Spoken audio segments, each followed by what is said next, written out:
this unbelievable, free, crazy viral platform that if you just spend some time, energy, and effort on, you can get a lot of attention and then you can figure out how to make money with that attention. Around TikTok, there's a lot of agents and brokers are scared to start using it because they're just caught up in their own head. Known is better than best. I'm not young in my prime. I don't want to shape my ASS. I'm a perfectionist. I'm scared to be on video because you know what? If you've got something stuck in your teeth, you've got something stuck on your shirt here, people are going to comment on it. And the more they comment, the more it's going to get pushed out in the algorithm. I call it the hidden Easter eggs. I need to start squirting ketchup on my shirts before videos, man. Welcome back, Novello Nation, to another episode of the Aaron Novello podcast. We have a guest that all you guys want to connect with. I get so many questions on a regular basis with regards to what social media platform to be on and how do you do it. So who we're bringing to you today is the go-to person for TikTok for real estate agents. He goes by the Ginger Marketer. He is the guy to speak to. Really appreciate you, Joshua Moore, for taking the time to be with us here today. Yeah, it's a pleasure. I'm glad to be here. Thanks for the invite. I'm excited to talk TikTok and just kind of hope to help agents and brokers, anyone that's tuning in, just to learn more about it. So yeah, I'm excited to get started. Awesome, man. I am as well. So, I get questioned on a regular basis because I was sharing with you off camera. I have the good fortune of not only selling real estate, but also coaching and instructing others on how to do so in high volume. And a common question all the time around attraction, right? Because there's different mechanisms for attraction. And a common one that is continuing to grow and continue to become part of the conversation is social. And people ask me on a regular basis, what should I be doing? What platform should I be focused on? Now, you have become the go-to person specifically for TikTok. So if you could maybe talk to us about why TikTok, and maybe talk to us about why TikTok is such a good platform specifically for real estate agents. So that's a really great question to start off with, Aaron. So let me walk you through why TikTok, right, is the first question. So why TikTok? Okay. What you've got in front of you right now is one of the fastest growing social media apps of all time. Okay. So what I mean by that is there's over 80 million actually active US users right now that are using TikTok. Now, when we think about the demographics and we break it down a little bit, a lot of the common beliefs that people have is an app for kids, it's an app for lip sync, and it's an app for dance trends. Actually, if you're actually on TikTok, one, you should know that it's not that because you hardly ever see any of that on your For You page. But two, when we think about the demographic on TikTok, when we think about who's maybe first-time home buyers, mid-20s, kind of going into late 20s, right? Actually, what we find is that probably about 55 to 60 million of those people are in that bracket, if not older. So again, this perception that TikTok is for teenagers and for kids, that needs to be kind of taken out because the facts don't lie when it comes to that. Now, what that means is that on a daily basis, you've got hundreds of thousands of new users migrating to TikTok because they're getting videos that are shared from family, videos shared from friends. Now, what this does is it gives an opportunity for realtors to position themselves on there as that social. We use the word social a lot, and it kind of comes up a lot of people because social media is a good opportunity to be social, to interact with people on more of like a personal level.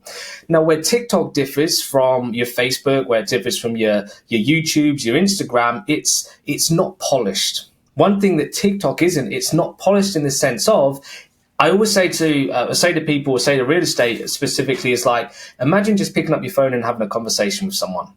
Be it a buyer, be it a seller, be it a loved one on the phone. That's what TikTok is. It's authentic. It's real. So when you come as a service provider that's building their business based on the relationships and how you're actually speaking with people, there's this big opportunity to not only reach people that are actively looking to buy, sell, or at least not now in the near future, but also the opportunity to build your personal brand, to show your presence. And then what that means is the more they see you, the more they're going to recognize you, they're going to relate to you, all the situations, things that you talk about in your day as well.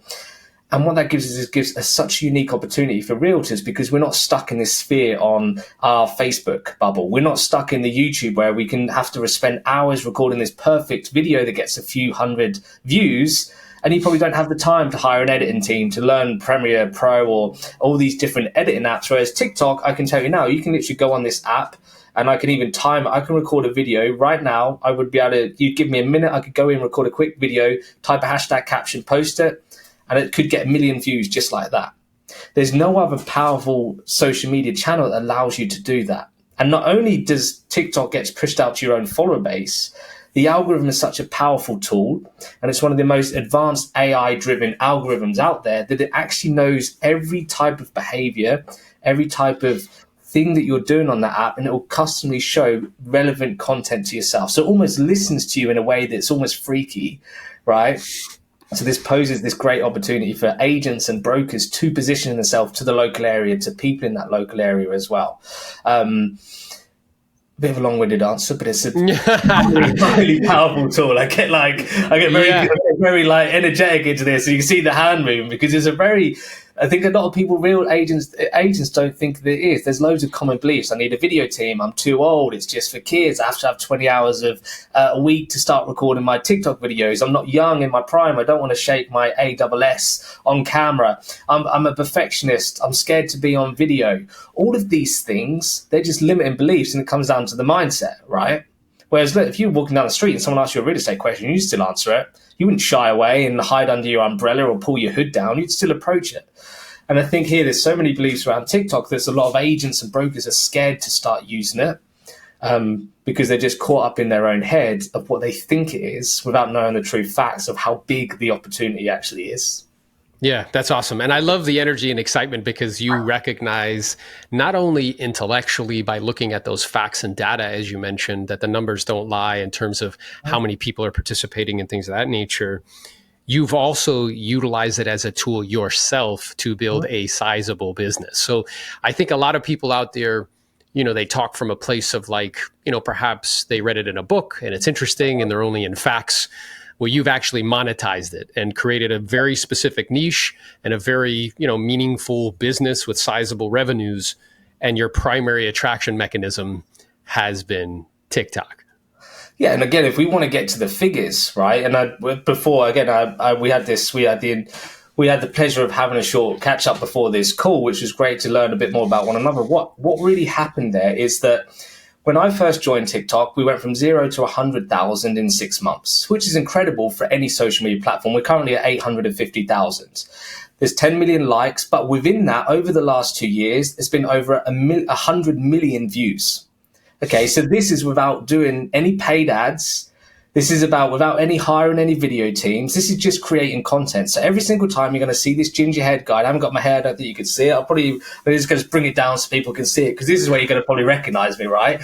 So here you've got this ginger guy landed on your 4-page glasses, a bit of a bin salt and pepper beard and this long ginger head. That's memorable. People remember that because it's showing your face to people all the time as well. And that's over 100 million people that have seen that. And there's that power here. And we talk about how 6-figure months from kind of like TikTok. As much as I want to talk about myself, I want to talk about actually a realtor that we're working with right now. Okay, so with this year to date from TikTok, we got the figures in yesterday. He's generated $126,090 after broker splits from his TikTok account this year. He has got 9,000 followers. When he got his first deal on TikTok, he had 340 followers. He'd only posted 20 videos. Someone reached out to him and said, I want to work with you. I want you to be this realtor because I like your energy. I like how you look on camera. I like how you're using this no BS approach that I see a lot of these realtors, with their blue collar white suits trying to sell me something, get the best commission in their pocket rather than look out for me, who's the seller, who's selling this home that I've lived in for my family for 20 years, that's really emotionally attached to me. You get me. You understand this thing that I'm going through right now. So I want to work with you. And I think here it's that business that can be built on TikTok. And it's such an incredible tool to be able to do that. Now, but obviously you need the knowledge to be able to do that, know what type of content to create, know how you can then get them out of the platform, what type of messaging you're supposed to convey, how you can get your personality in across as well. But that kind of all comes into play as well. But as a business tool, as an organic business tool, which a lot of first-time realtors, if they're just starting out, limited budgets, they don't want to be spending too much money. You can make so much money without having to spend too much money. Yeah, and that's critical, right? And we were talking too off camera where it's like there's 3 components in any business. There's attract, convert, and deliver. And from an attraction perspective, what you just said was interesting about like the hundreds of millions of views or people that have watched your videos, this wild ginger guy doing his thing. What I'm aware of is that known is better than best. Exactly. I heard that from Grant Cardone. And when he said that, I was like, that's so interesting. where the fact that people know you and they know who you are and they recognize your face. And he also says, like, if you don't know me, you can't flow me. So meaning, like, if you don't know me, you can't pay me. So this tool that, because the virality is such, and I don't think people understand, to your point, where they have all these false kind of misperceptions with regards to, oh, it's for kids, or, oh, it's for this, where it took me, I don't know, and I'm not even at nearly close to the numbers that you're at, but it took me, like, I don't know, years to get like 3,400 people on Instagram. It took me 2 months to get that on TikTok, where with 1 or 2 videos, if it goes, it just explodes, right? And from that, there's all different ways with attention. There's all different ways to monetize that. It might be, you can monetize that for leads, right? As far as a real estate business, you might monetize it with, if you're with a company that allows you to do like downline, like EXP, like I'm with, you can monetize it in that way. If you have a course that you can sell, you can monetize it in that way. So what I'm hearing you say is just is like this unbelievable, free, like crazy viral, platform that if you just spend some time, energy, and effort on, you can get a lot of attention, and then you can figure out how to make money with that attention. Well, let me ask you this, Aaron. If I was to say I can get you 4,200, say 4,200 leads, how much would you pay for 4,200 leads? You'd be like probably tens of thousands of dollars, right? Yeah. Maybe sometimes hundreds of thousands of dollars, depending on what industry you're in. What if I was to tell you that one of our students last month put out a free guide about the home buying, the home selling process, and that got him 4,200 leads within 6 days. Wow. That's the power versus you'll be setting up ads, you'll be pushing out ads and all this kind of stuff as well. But it was literally all he did was screen record the actual guide and just walk through, and just in a TikTok video, like a live walkthrough, right? But it was so compelling the way that he did it, that people really just, hey, I've used this call to action. And as you mentioned here, you can do the downline, you can do the leads, you can even sell merchandise. We've got another realtor who's selling a Texas hat because he wears it in all of his TikTok videos, and he just makes hundreds of dollars just from that little thing as well. You've also got your coaching, right? Maybe you're looking as a broker to attract more agents, but instead you might want to do an actual coaching like you do, Aaron, when you're helping other kind of realtors and something as well. So there's so many ways that you can monetize. That's outside of pushing them outside the app. They also have in-app where you get a creator fund, you go lives, people can send you gifts. You can still make money within the app as well. So it is a powerful tool to be able to then use it as that attraction. And then on to your point, especially with reference to Grant Cardone, is like that no. A lot of realtors are chasing the no, like, trust, right? But in able to get that like and that trust, they first need to know who you are.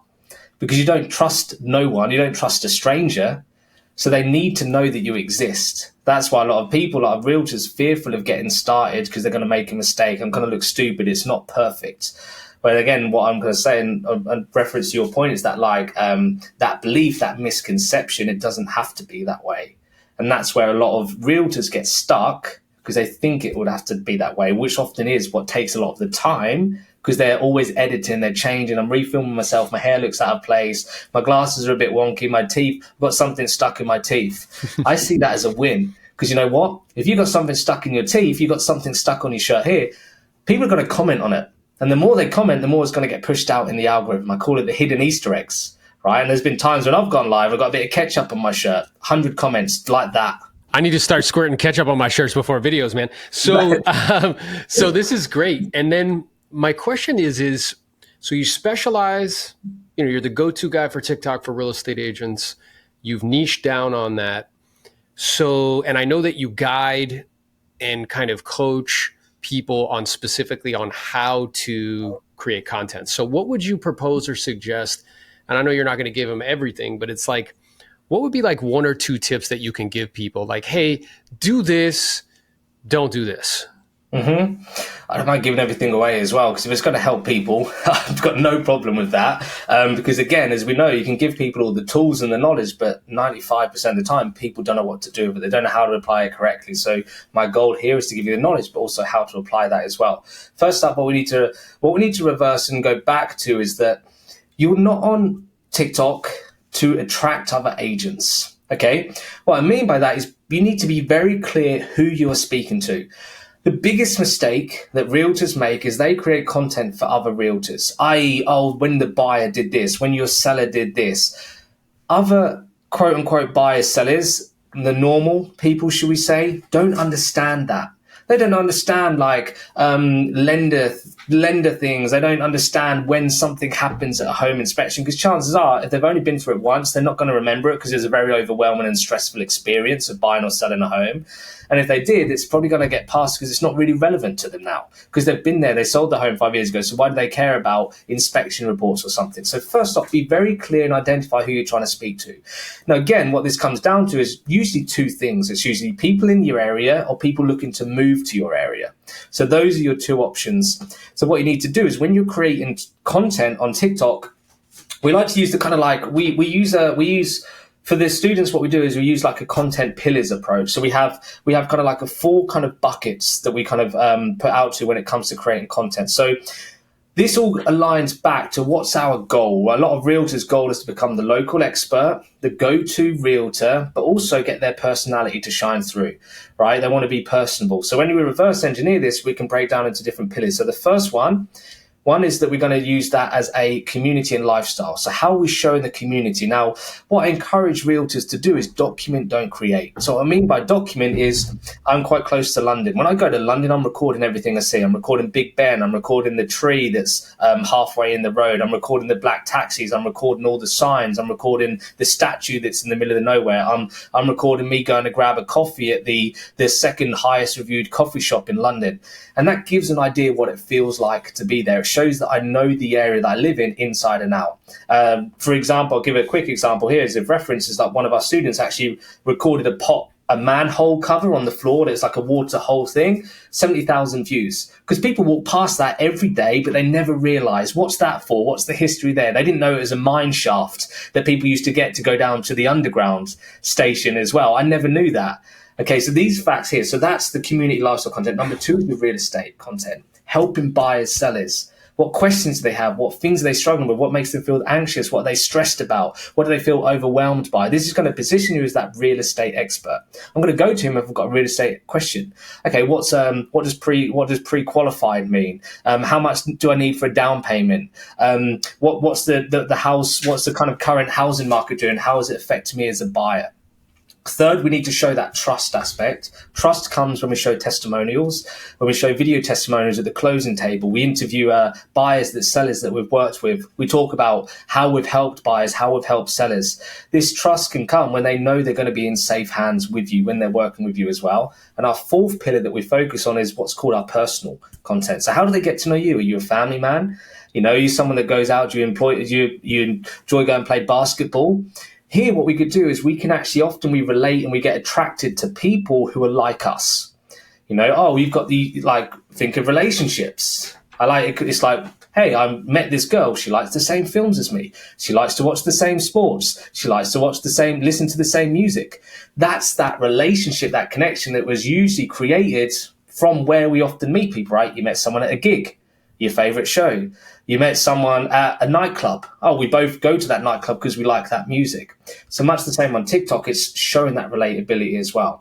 Now, how we do this on TikTok is we make sure there's that balance between all 4. So we're getting this 360 rounded approach so that we are really kind of positioning ourselves in the best light to be able to attract the best type of people to build that know, like, trust. That's wonderful. So it's interesting. I'm making notes on all of this. And what it makes me think about is I heard one time this idea that there's many pieces to us as humans. And like, I might be a real estate agent, but I'm also a real estate investor, and I'm also a dad, and I like to play pickleball, and I like this, right?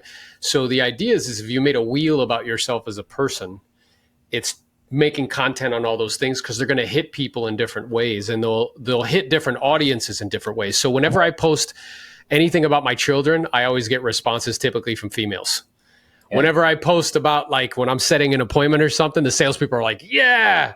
Whenever I post something about investing money, like people that are interested in that. If you post yourself working out, if that's part of your lifestyle, what you do, you hit those people. That's basically what you're saying, right? Basically what I'm saying, but what you kind of, I think you bring up, I think what you're doing here from here is the balance. It's very important to find that balance, because if we're just posting content about our dogs, if we're just showing cute baby photos, that's not showing that we're a realtor.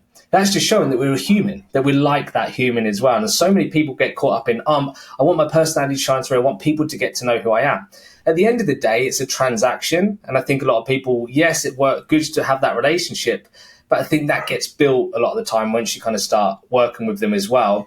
And you also raise a good point. It's like, yes, a lot of women, i.e. who wears the, shall we say, kind of the trousers in the relationship most of the time, the women. So that attracts women. So then women say, I saw this realtor, I'm following this realtor, and the husband mentioned, let's get out, let's upgrade, I've got a pay rise, or we're moving, let's move state for my job. First thing she's doing is looking at the houses. First thing she's doing is going to the realtor that she's been following, that was talking, being their kids or the family and someone that they can relate to, because that's where that memory comes up to them, and they've been following you, they've been getting to know you, and they know you do real estate, but they also know you're a family. You understand what family really means, and that is what's important to especially women who wear a lot of the trousers when it comes to the home buying or the home selling. That's right. I always like to tell people, if the husband is the head of the household, the woman's the neck. Exactly. Yeah, exactly. Can't do anything without the necks, right? Exactly. Whatever the neck wants it to do. So now, this is interesting about balance, because when you say that, Joshua, like what I'm aware of is I have totally seen people get completely imbalanced. So all they do is post videos of them. They'll put their camera up and they'll be like, hi guys, I'm here at my new listing on 1265 Banana Street. And like, that's it. Mm-hmm. And there has to be like, and the other thing I've witnessed too, which is very interesting, is the life cycle. Uh-huh. So I've witnessed how this works, and I know you know how it works, but like I might be at a talk somewhere and I do a talk, and then they follow me. And then they might comment on a few of their things, and they check you out on different platforms, and a whole year might go by. Mm. And then they call you and they're like, hey man, I'm ready to do something and you're my guy. And you're like, okay, cool. But there's like this life cycle. It's like the long tail. And then what's interesting about that is, we're talking about one channel right now. I've also seen how those channels interact with each other. Mm-hmm. So it's like, and they're different. So like someone on YouTube who's a subscriber, like they're probably more engaged because they've chosen to subscribe, and they're probably like, interested in your content sort of thing. Versus on TikTok, they might be scrolling and be like, boop, that's cool. But they all interact with each other. And people, it's like you're on different TV channels for those of us who think that way and remember that, where there was channels instead of tiles. It's like they're seeing me on all different channels. Mm-hmm. And we call that omnipresence, right? So we call that omnipresence, where you're present and it almost feels like, I just can't shake you off, It's like, I'm trying to think of an analogy to use here, but it's like, I just can't shake you. So when you're there, when you're with each, and it's on Facebook, it's on YouTube, it's on Instagram, all I just keep seeing is this person, it's almost kind of like, you're not beating them to the ground, but it's like, when that time comes, it's touch points. You're getting so many touch points with this person, and it's the more and more you get those touch points, the easier it is to start remembering things, right? It's like if you're reading a sales script, let's say you're kind of like, hey, we're getting your cold calling script. The more you read that, the more you see that, the easier it is to remember that. So when you think, remember that script. Okay, well, I've seen that same script 20 times. So I'm going to think about that script the next time I'm on a cold call because I've seen it so many times. And that's where the omnipresence can really come in. And that where TikTok can really feed into that is because a lot of these other social media platforms are actually transitioning to short form media. Because of TikTok. Exactly. We had our IG Reels where they actually come across and they emulated TikTok. There was a time actually when TikTok and these IG Reels were just launching, you used to be able, or you can still kind of link your IG to your TikTok. They actually stopped that because they didn't want people migrating across to IG. But when you go to IG, what you're going to notice is TikTok watermarks all over. Because now people are aware that if I create a 15-second video for TikTok, I can put that in my Facebook Reels. I can put that in my Facebook Stories. I can put that in my YouTube Shorts. I can put that in my Instagram Reels. I can put that in my Instagram Stories. I could put that on my Pinterest. LinkedIn's now releasing short form stories on there as well. My drip campaigns, I can then kind of like send it as an email. I can put it into a Facebook group, a community group. So from one video, you've just sparked 14 different touch points. So this is where we talk about automation. There's various tools that we go through in terms of not only time creation tools of batch creating content, but also automation tools where you can post one video, it gets downloaded to your drive, and you can automatically post it to other channels straight away. So that's and you're hitting people because you don't know that one post could be the one post where you're like, I've seen this guy 100 times. The 101st post is the one that connects, is the one that reacts to him. And so many times people give up. And especially on TikTok, because what they've been done is they've been sold this idea that you go on TikTok, you can get 1 million views like that. Okay, it used to be, it used to be a lot easier, right? Because there used to be less people on there, and we were all on there. When we were people in COVID lockdown, the average time people spend on TikTok is 58 minutes a day right now. That's right now. Back in COVID, it was a lot more than that, because people were just scrolling their phones, mindlessly scrolling their phones as well. Now, what that actually means, again, is that you can create one TikTok video, but you can also be present on other socials from creating one piece of content. So it actually takes the time away from all those other socials. And there, just to go back when we're talking about the content pillars, one thing that kind of slipped my mind is a third pillar that I didn't actually quite cover, which is listings. Okay, actually showing properties, talking about properties, showing open houses, showing listings, homes that you sold, talking about the biggest ever sold, going down neighborhoods, talking about the local architecture as well. This gives you knowledge that you know homes, that you know properties, that you can actually be the best person to value and give them the best advice to sell or find them the best home based on their criteria as well. So that's another pillar that in reference to what we're kind of talking about earlier. Yeah, I love that. So I'm just furiously writing stuff down here. So what's interesting about that whole ecosystem that you just described, and that's precisely what I've experienced, is that at the center of it is TikTok.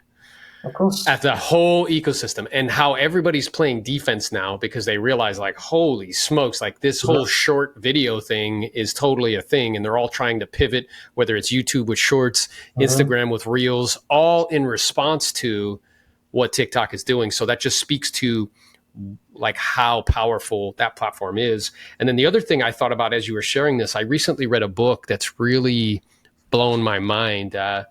One particular thing that I took from that book, and it's called the Almanac of Naval Ravikant. And he's a guy who he's been on all these types of podcasts, but he's a kind of like an angel investor, had multiple exits. He's very successful, young age, right? More money than you can possibly spend in a lifetime, probably. But he made this one comment about leverage. And he said there's 3 forms of leverage.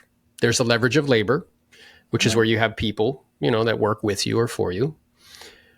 And then you have the leverage of capital, which is where you have money work for you. And the fortunes of the last 200 years were built on those 2 forms of leverage. There's a new form of leverage, though, that's only been around for like 30 years. And it's the leverage of having a product or a service that costs no money to duplicate or replicate once it's been created. And that's either code, which is software. So me and you don't own TikTok, unfortunately, or content. Because what's interesting about content is that it works 24 hours a day, 7 days a week with no geographic borders or boundaries. And it doesn't get sick. It doesn't quit. It doesn't call out. It doesn't like say, hey, I want some more money, Joshua. Like, it doesn't do any of that. So what's interesting about this conversation is it's an enormous leverage tool. And at the center of the whole ecosystem on all of those platforms is TikTok. And following on from what you said is really great, and it's definitely a good book recommendation. I'll take a note to kind of read that as well, because it rings true to get things that I read along that path as well. One thing, and it's that a lot of people want to make money while they sleep, right? They don't want to get stuck in this rat race, this 9-to-5 rat race, or in a realtor's, it's not a 9-to-5, it's a 7-to-7, 7 days a week, every single day of the year, half the day on Christmas Day, they may have people kind of messaging. So on that note as well, I'm going to speak from personal experience here. I have a post that was posted, I think on the kind of like 8th of November, 2020, like the 8th of November, 2020. It's still getting traction. It's still getting views every single day. And actually, it's promoting a guide that I don't even ever have on my profile. This was way before I got in Double Down. And so people, where's that kind of like fitness coach's guide that you mentioned in this video? Now, TikTok come out and said it only takes 90 days, right? 90 days for our post to continue getting circled on the algorithm. That's what happened when you put a post out. If it falls flat in the first few days, unlike Instagram, unlike other socials, it gets multiple opportunities to keep coming back for up to 90 days. And we call this the delayed explosion on TikTok. So you might think, well, this post only got 100 views in the first day.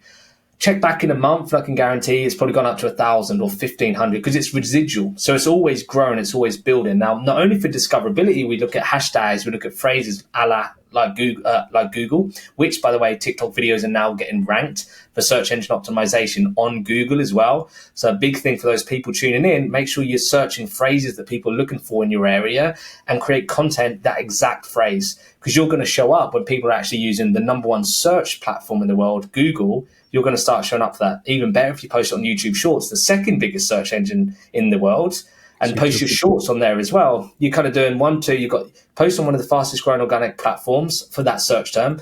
You've got your post showing up on the number one searched page, index page, which is Google, and the number 2. So you're already covering so many bases from just one TikTok post, answering a common question that 100,000 people ask every month or every year in your area as well. But that kind of feeds into that kind of like, you can literally on TikTok actually get leads while you sleep. You can wake up to a full calendar. You can wake up to 100 new leads that have come in overnight, be it now after you've posted, be it an hour after you posted, be it a month after you posted, be it a year after you posted. So we encourage people, make offers. Tell people what you do. Tell people how you can help. Show people what you've helped, how you've helped other people similar to them. Because you don't know if it's that person that's seeing it on day 1, or it's that person that month 3, they're seeing it again at that right time. And that's where the power of the algorithm will come through, because your content will reach that person. Because it's like, you ever kind of, you ever tested with Google when you said the word Dyson Hoover, Dyson Hoover, Dyson Hoover 100 times? Oh, wake up, open Google or something on Facebook. Next thing, you got Dyson Hoover ads. Not going to get into that now, but they can still listen because you're talking, you're recording, and that can and your content can reach those people at the right time as well. Yeah, and to your point about the reason why TikTok is so different is because the algorithm optimizes for interests, not social. And that's that's a completely different thing. So to your point is like, if you niche down whatever it is you talk about, the algorithm's going to figure out people that are basically interested in that for you. So instead of me trying to, figure out what AdWords or Google AdWords like work to find them, the algorithm, because it's optimized for interests, will basically find for you and put it in front of anybody who has that interest. Yeah, exactly. But it's like that. Whereas with blogs, written content, it takes months for these algorithms to index. And then you'll think you're going to create a blog post about buying process or something, right? That's going to take months to index on Google. Chances are you're probably not going to be on close to the first page, where 90%, 95% of the people click the first one anyway. So you're already losing out. Whereas TikTok, it's AI, it's algorithm, it's showing it to that right person at that right time as well. So it's almost doing all the legwork and all the hard work for you and taking that out. That's an awareness that I just had, like speaking to you, where it's basically, it's doing the hard work of finding who has interest in what you're saying for you. And then making sure that it's getting put in front of people. But when you load TikTok, right, and the first page you get hit with, what's it called? The For You page, because it's for you. It's not an explore page like it is on Instagram. It's not a trending page that it is on YouTube, where we all get that same grid of like Mr. Beast or some of these other people, these famous influencer.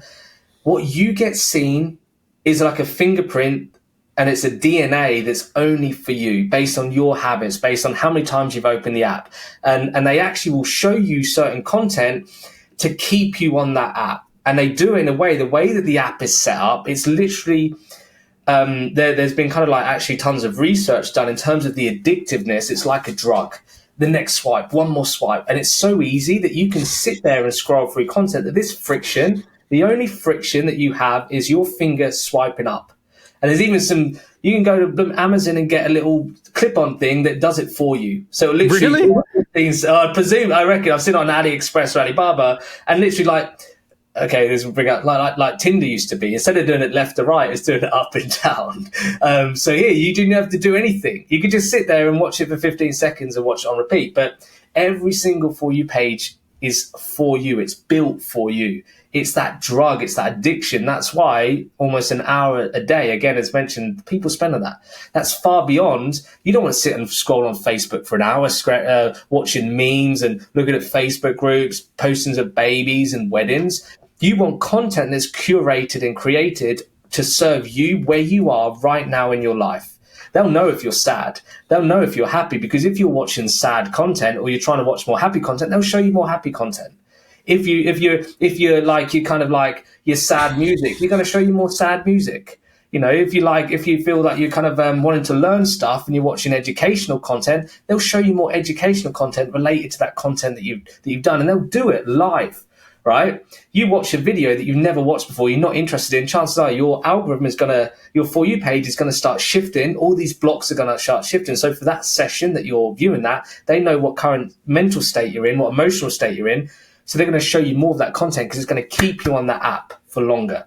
That's why time does not exist when it comes to scrolling on TikTok, because you go on for a quick scroll for 2 minutes. 2 hours later, you're just like, well, what? And this is why I tell to my students, they say, I haven't got time to create content. I say, did you go on TikTok? Yes. Okay. Load up your digital well-being on your TikTok. You were on TikTok for 45 minutes. Did you create a piece of content? No. What were you doing? I was scrolling. Did you know you were on 45 minutes? No. I say, well, stop wasting your time, create content, and you can scroll as a reward after. Yeah, I love that. Well, and I love that suggestion. And what I'm aware of is one of the things I tell coaching clients is that there's two types of people in the world. There's consumers and there's creators. Uh-huh. And I said, which ones do you think makes the most money? Exactly. And it's the ones that are creating content, not the ones that are just consuming it. So this is fantastic. And I wrote down, in terms of your blueprint, like, one, choose an audience, be very, very clear on who your audience is. I find that is interesting. Number 2, community and lifestyle. Number 3, real estate content. Number 4, testimonials, listings. And then that personality wheel, all the different components of what comprises Joshua or what comprises Aaron, like who's he's about. And what'll happen is that, from Dr. Cialdini's book, Influence, is that we like people that are like us. So what's cool is that the greatest form of advertising is authenticity. Just like be yourself. And what'll happen is that you'll attract people that are into you, and there'll be people that won't be, and that's cool too. That's perfectly fine. But I want the people that are into me and into what it is that I do. Yeah, and I think that's where a lot of realtors get caught up, of what I've seen in my experiences, because there's such a need to be liked by everyone, that they actually get afraid to put themselves out there because there's that fear. And we call it like, we had a big session this week on overthinking, right? And what we can find is, when a symptom of kind of like overthinking is, one, you get caught in the past, I've got hate comments, someone's said a nasty thing to me, or there's a bad experience, or you're thinking about the future, things that have never happened. So what people need to do is, in the present, put themselves in the present. What you're thinking might happen has never happened, so stop thinking about it. What you think will happen again hasn't or isn't happening right now, so keep continuing to do that. So I think here, like that kind of like the consumer or the creator, consume to create, right? I think one thing people get is, I'm going to consume and learn so much, but I'm going to get an information overload. I'm going to get in this analysis paralysis mode that a lot of people get to. So if you're going to consume, do something intentional with it. So I say, if you're going to consume TikTok for 15 minutes, grab a notepad and write down every single hook. Write down 3 reasons why you stopped scrolling on that video. Write 3 things that you do different about that video. Write 3 reasons why you think that was a good video. Okay, write 1 thing that you change about that video if you was to do it yourself. Because you're not only then consuming, you're creating, in terms of you're analyzing, you're interpreting different things in different ways. Because TikTok is great for fun, it's great for personal, but it's a business tool. You can make hundreds of thousands of dollars from it. And people think, it's just a social media app. It's just for kids and something. It's just for a bit of fun. But it's not that. Treat it as a business. Treat it as one thing. There was actually one thing one of my students said to me is like, it's content creation for lead generation, right? He said, I'm creating content to generate leads. And that framework, that mindset is, hey, I just need to create content to generate leads. That's all I need to do. And it's it's a business, and treat it as is a business. They're not going to care about what you're having for lunch and everything, because that's not going to sell you homes. But you talking about homes, you talking about how to improve curb appeal, you talking about the best ways to stage your home, or easy quick fixes that you can create to your home as well. That's what's going to sell you, and that's going to actually help people when it comes to choosing you to help them buy or sell as well. Yeah, I love that. And that's a nugget, like consume to create. And as you're saying that, I mean, that's like that's kind of, I mean, I do that where I'm looking at stuff with the intention on being like, oh, that was cool. Like, how could I do that for this? Or, oh, like you can do R&D, which is just rip off and duplicate. Like what they did was great. I'm just going to do it. Right. So, and that's a tool too. And then the other thing about the haters, you know, somebody once told me if you can get 50% of the population to hate your guts, you could become president of the United States. So it's like what I'm aware of is like you need haters because nobody has as much energy and like power as haters. But they talk about you more vigorously than like, you know, people who love you. Do you know what happens in terms of like a parasocial activity that happens? The more hate you get, the more love you get from those that love you already, right? A case in point, I'm running an ad at the moment. I'm running a Facebook ad at the moment right now. People are saying, why are you hating on this guy, talking about his ginger, etc.? And my student come on there and he wrote a comment, saw it on his For You page. And from there, you've got his kind of stand. And then all these other people, yeah, stop picking on him. He's just doing a job. He's just trying to help people, something. Those hate comments have brought so many people closer to you and felt a deeper connection. They become your, we call it often like you've got fans, right? You've got like the fans, but you've also got super fans. So we talk about when we're kind of doing the funnel of from TikTok, we're talking about our content funnel. We're funneling people in. So we start off with viewers, we turn them into fans, we turn them into super fans, then we push them down into clients. So here it's that haters actually give the fuel for the lovers to come through and to burn brighter as well. And that's when they start turning into your super fans because they're getting that fuel from the haters. Hate actually generates love. You can quote that. You can quote that and print that out right? On a post and post it. Yeah, exactly. But that's exactly what happens. And then, so what's interesting is that people are so concerned about hate at the same time, it's part of the process. It's because they don't understand it. They take it personally. But often is the case, it's not a personal attack on them. In some instances it is, and I say block them immediately. If someone comes on my page and calls me a ginger troll or something, I block them. But if someone comes on and disagrees with what I'm saying, there'll be 3 other people that agree with what I'm saying and persuade them that's a good way of saying it as well. And yeah, I get that 100%. And what I'm aware of is it's recognizing that it's like it's fuel, and instead of taking it personally, just understand that it's part of the process, and recognizing, which I don't think people do now, is that so there's different ways to compensate people, and one way to compensate them is with money, but another way to compensate them is with attention. Mm-hmm. So when people are watching my stuff, you're still paying me. You're just paying me with attention, and you might be a hater. Mm-hmm. But you're still paying me. And it's just like a different way of thinking about it, right?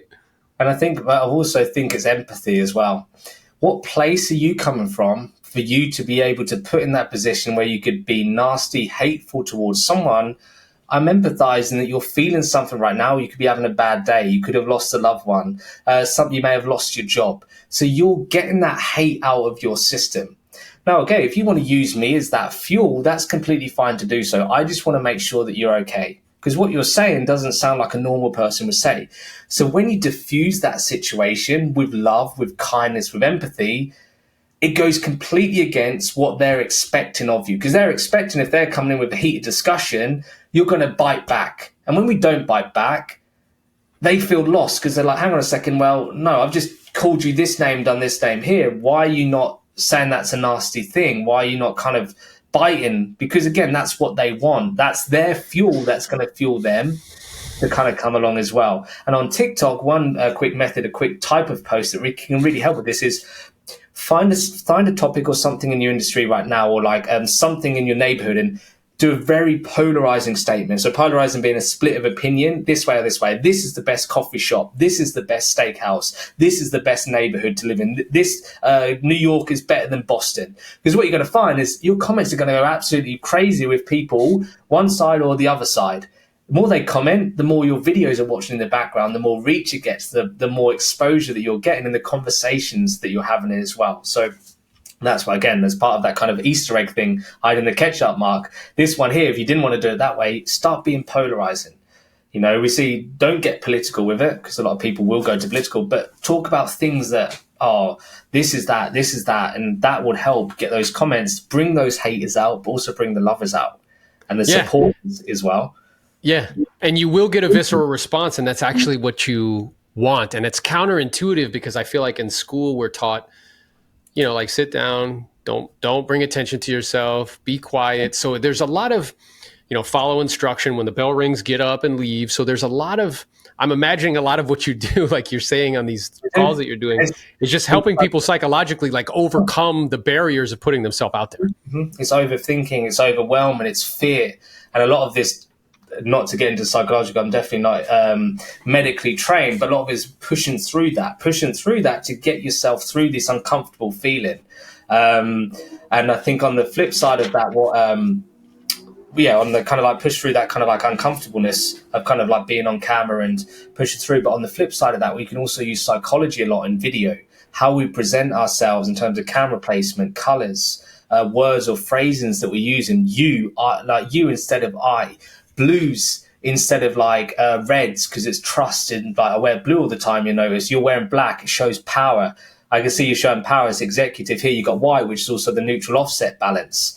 Even reference points in the background. Hey, he's a knowledge guy. He's tuned up. He's got lots of books. He's obviously a reader. He knows what he's talking about as well. Oh, he hasn't got anything else in the background in terms of other prints or anything. Looks also is looks to kind of keep that a little bit private, or doesn't want to show too much because he doesn't know where things are going out, right? So here, a lot of that can come into video, and we could subconsciously start connecting with people before we've even opened our mouth, or before they've even kind of really taken in what we're talking about. Camera placement and all these types of things that kind of play into that as well. And it is psychological. You're tapping into emotions. You're talking about things like, we talk four key emotions when it comes to creating viral content. Every video should tap into one of these, which is anxiety, anger, love, or curiosity. People are curious to learn. People like to feel happy. People feel anxious or stressed or overwhelmed, or they feel angry, they're frustrated. So you'll find that a lot of content, you feel one of these emotions, be it at the surface level or at a deeper level as well. And once you can capture those emotions in content, that's when people feel heard, they feel related to as well. And that's a lot of what we go through, is tapping into the psychology, not only from an internal yourself, but how you're externally presenting yourself to others as well. Wonderful, man. Well, listen, I appreciate you. I know we're going to be having further conversation, and I look forward to connecting soon. Thanks for taking the time. Cheers, Aaron. Thank you. If you don't do 10 million in volume, your split's higher. If you don't use our ancillary services, your split's higher. We don't actually need to monetize the agents and turn them into a product. I was on a call with someone who was trying to present me with what he thought was a good opportunity. He's like, yeah, you'd have to sign this 10-year thing. I'm like, you realize I have the same opportunity. I have to sign anything. And I could do it anywhere, not just this little region in California. Cash is oxygen to a business.